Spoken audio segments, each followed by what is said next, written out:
तुम्हें नहीं लगता कि लड़कों से ज्यादा प्यार में लड़कियां एडवांस होती हैं? क्या कहा? हाँ? लड़कियां एक नंबर की बुद्धू होती है, लड़के ज्यादा स्मार्ट होते हैं। सुनो, लव एट फर्स्ट साइट वाली बात किसने शुरू की? हम लड़कों ने।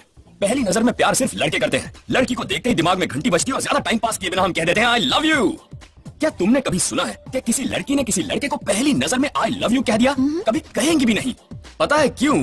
पहले लड़के का बैकग्राउंड, फोरग्राउंड, पुलिस रिकॉर्ड सब क्रॉस चेक करके अपना दिल से देख के तब आई लव यू कहती है। ऐसी होती है ये लड़कियां।